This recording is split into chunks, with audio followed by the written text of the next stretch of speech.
O Christian desenhou de um jeito muito interessante e com muitos conceitos bacanas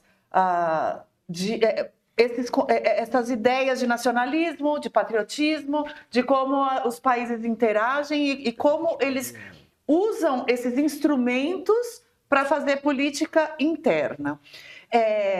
E eu acho que isso nos dá um gancho importante, econômico mesmo, né? Então, primeiro tem uma parte, historicamente, a economia sempre pautou as eleições, sempre pautou a política. Aquela frase que já está mais do que desgastada, né, do Carville, que era a economia estúpido. A gente se acostumou a analisar política e eleições pelo ângulo econômico. Aí a gente teve um momento em que outras pautas pareciam ter se imposto antes da economia. E agora,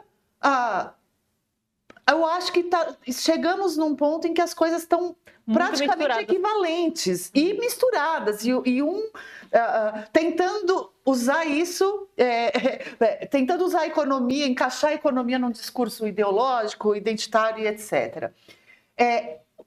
O que eu estou enxergando e quero te ouvir sobre isso? O Trump, quando fala Make America Great Again, vamos fechar fronteiras, vamos usar tal, ele usa uma ideologia patriótica ou nacionalista, ou enfim, para fazer mudanças econômicas. A reação que os outros países vão ter, econômicas, também podem ser instrumentalizadas politicamente. Absolutamente. Agora, também pode ter algumas oportunidades. E aí eu não quero ser poliana de falar toda crise é uma oportunidade, porque ninguém aguenta esse papo. Mas nesse tabuleiro aí de quem vende para quem, de quem compra de quem, um país que está precisando muito se consolidar como mercado ou como fornecedor de alguma coisa, pode encontrar um caminho. Pois bem, como é que você enxerga isso? Isso faz sentido ou não? Ou, na verdade, bagunça tanto a economia global que ninguém vai sair ganhando, todo mundo vai sair perdendo? Como é? Não tem um meme? Você quem aqui perder a frase da Dilma. Acho que a frase mais certa que ela já disse na vida foi esse. Oi? Não, só para trazer, para complementar a sua pergunta. Não, para complementar a sua pergunta com as mensagens que estão chegando aqui no chat. O Paulo diz, olha, eu vi algumas análises lá nos Estados Unidos que diziam que nessa guerra de tarifas, quem pode se beneficiar é o Brasil, isso obviamente se não sobrar para a gente também. O Luiz Guadanin diz, até agora o Trump não ganhou nada que já não tivesse combinado, só cantou vitória. E o Diego Querobino também fala sobre essa colocação do Paulo, e ele diz, Brasil e BRICS podem ser ajudados, abre uma janela e talvez uma porta de oportunidades. Então, já queria jogar essas participações também para complementar a pergunta e para trazer a Débora falando sobre isso. Tem uma janela de oportunidades?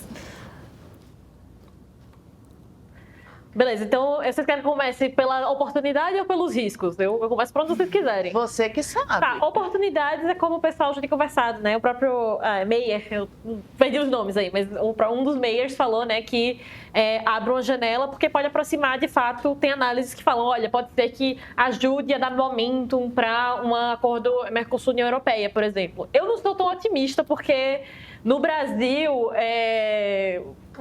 o PT não é muito conhecido por ser muito a favor de grande abertura comercial.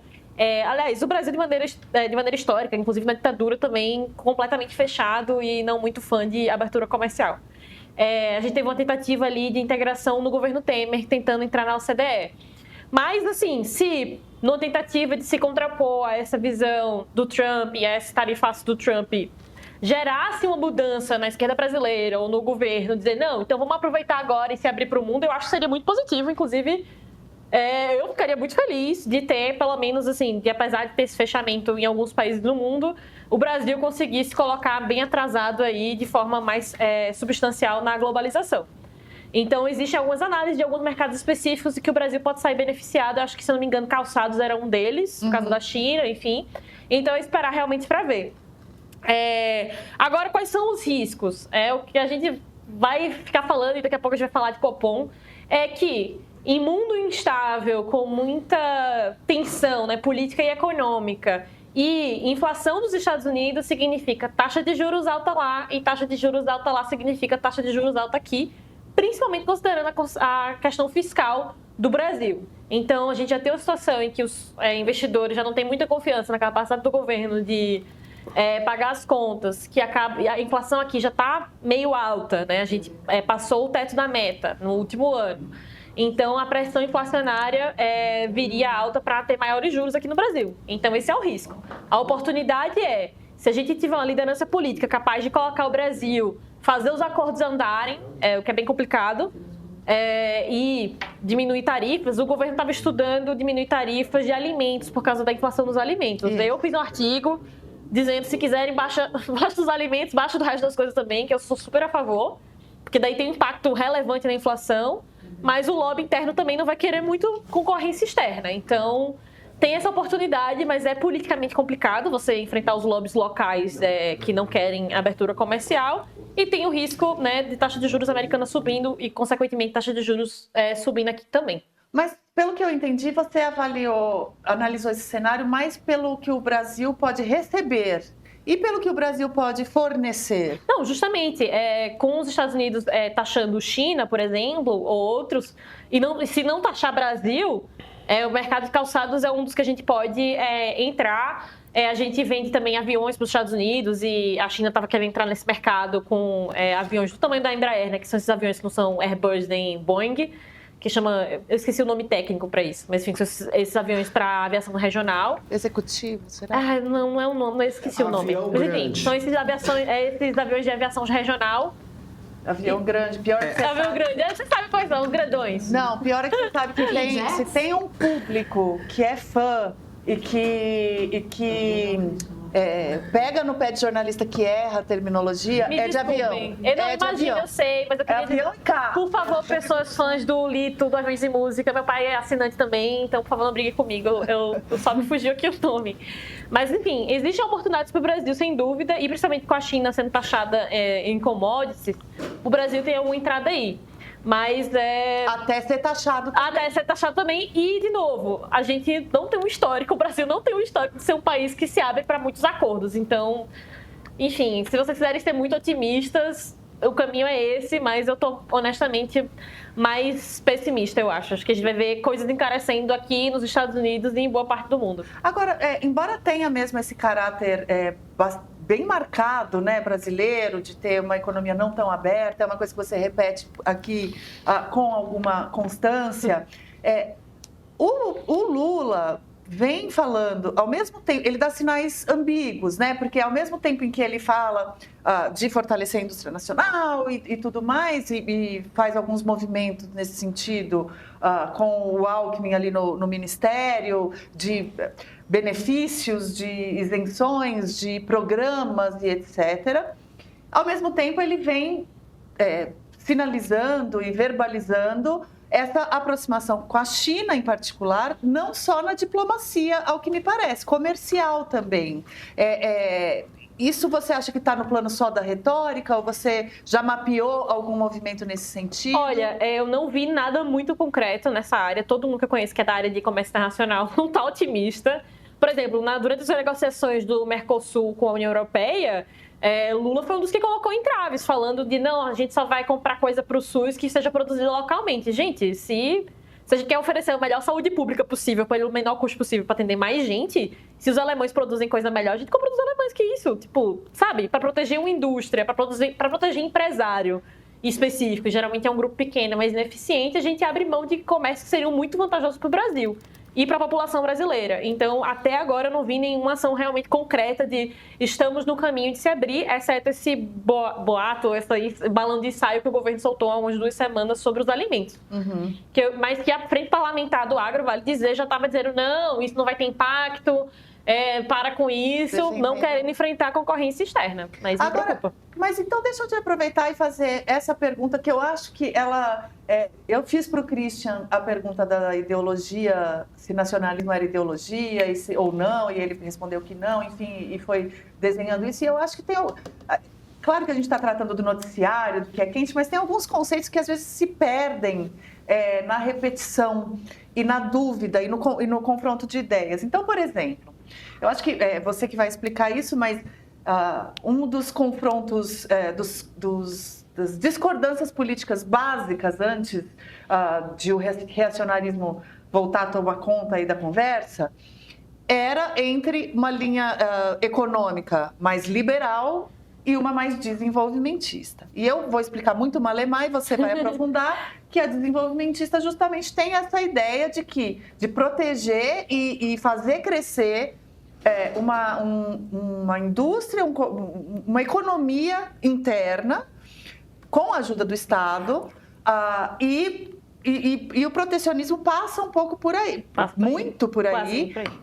Mas, então, enfim, né, pensando na linguagem mais bem intencionada possível, a forma de crescer é injetando recursos do Estado para ter uma economia forte interna e isso se retroalimentar. E uma indústria forte interna e, inclusive, sair de uma posição de fornecedor de commodities e fortalecer a indústria. Muito bem. Aí, de outro lado, tem uma visão mais liberal da economia que não, que o mercado se autorregula com... Não é 100%, não é libertário. Não é narcocapitalista. Não é exatamente, não é narcocapitalista.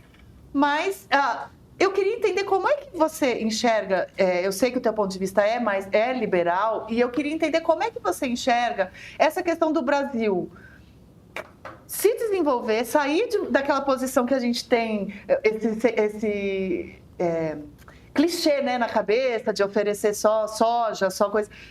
Poder entrar se modernizar sem a política desenvolvimentista. Perfeito. Como é que ela se encaixa, e inclusive como é que ela se encaixa nesse desenho agora?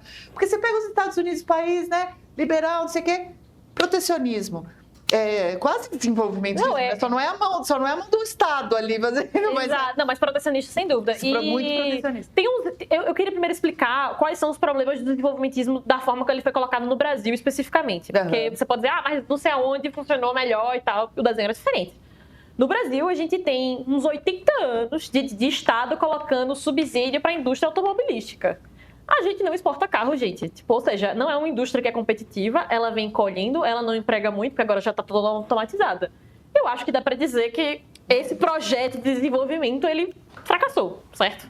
Indústria naval, Samuel Pessoa, vocês podiam convidar ele aqui, ele adora contar a história da indústria naval, que tem a versão 1, a versão 2, a versão 3, a versão 4. Nenhuma delas deu certo. Isso tudo é feito com dinheiro público, vale dizer isso. Ou seja, era um dinheiro que poderia estar sendo usado para... Desde desenvolvimento científico, através das universidades, por exemplo, que poderia, sim, ajudar aí, sim, uma indústria de mais de ponta tecnologia, ou, enfim, outras áreas, ou até melhorar os serviços públicos, com saúde, educação, enfim. E tudo isso a custo de também, o custo indireto, que as tarifas. Ou seja, não só tem o dinheiro de imposto indo para indústrias que não são eficientes, ou seja, que elas muitas vezes só existem por causa do protecionismo, como também todo mundo, principalmente quem é mais pobre, paga mais caro em todas as coisas que compra. Então, porque quem pode ir para Miami, eu sempre falo isso porque é verdade, quem pode ir para Miami, vai lá, tem a cota de $1.000, traz um monte de coisa e pronto. O pobre literalmente, ou classe média, que tentou comprar as coisas na Shein, era $50 e nem isso estão deixando mais, sabe? E para quem tem indústria que não é protegida, vamos supor, teve um lobby ano passado para tarifar o aço da China. Então, se o cara tem uma indústria que depende do aço, ele também vai pagar mais caro no aço. Ele até é um cara competitivo. Ou seja, o protecionismo, ele dificulta a própria inovação industrial de outros setores que não conseguem essa proteção tão forte ou que se beneficiariam do mercado aberto. Vou dar alguns exemplos. Hoje, eu descobri, veja só, a gente vive falando que não dá para competir com as blusinhas da Shein, né? As blusinhas baratas e tal. Hoje eu descobri que tem uma marca nordestina chamada, é um nome francês, Marie Mercier, que está exportando para a Europa. Ou seja, eles não estão competindo ali no preço, blusinha Shein. É uma marca de luxo, tá exportando roupa rendada de algodão para a Europa. Imagina como seria muito mais fácil se essa querida pudesse comprar maquinário chinês ou de outros lugares mais barato. Sabe, quão mais competitiva essa marca, por exemplo, não poderia ser? Para dar uma ilustração simples. Mas quando fica todo mundo protecionista... Fica todo mundo mais pobre. Então. Todo mundo mais ineficiente, todo mundo mais pobre e tudo mais caro. Mas aí dá pra gente brigar sozinho contra isso? O Paul Krugman, que é um economista que ganhou o Nobel de... Como eu posso dizer? O Nobel de Economia, ele fala que países em desenvolvimento se beneficiam de aberturas ainda que elas sejam unilaterais. Então, se você conseguir alguns acordos com alguns países, baixando suas tarifas, você já consegue competitividade, porque você vai conseguir comprar esses insumos mais baratos e assim encontrar formas de ser eficiente em alguns mercados específicos. Claro, a gente não vai ser bom em tudo, porque não dá pra... Ninguém é bom em tudo, nem eu, nem você, nem o Christian, nem a Lu, nem o Pedro Doria. Ninguém é bom em tudo. Com países é a mesma coisa. A gente vai encontrar quais são as vocações do Brasil. A gente faz commodity, mas a gente também faz bons aviões. A Embraer tá aí pra isso. E a Embraer não recebe proteção do Estado. Então, a gente tem que, na minha visão, que é a visão liberal, não vou tentar aqui pagar a isentona aqui, é que a gente precisa sim investir em educação, qualificar nossa mão de obra, preparar as nossas crianças, adolescentes e jovens para o mundo da inteligência artificial e dar acesso para pessoas e donos de empresa a insumos melhores e mais baratos e produtos melhores e mais baratos. Claro que nesse clima político, esse meu sonho tá distante, tá mais difícil, né? Mas existe essa oportunidade, né? Com os Estados Unidos se isolando, existe o resto do planeta para a gente se aproximar. O governo vai querer fazer isso? Eu já não sou tão otimista, mas a gente sempre pode torcer, né?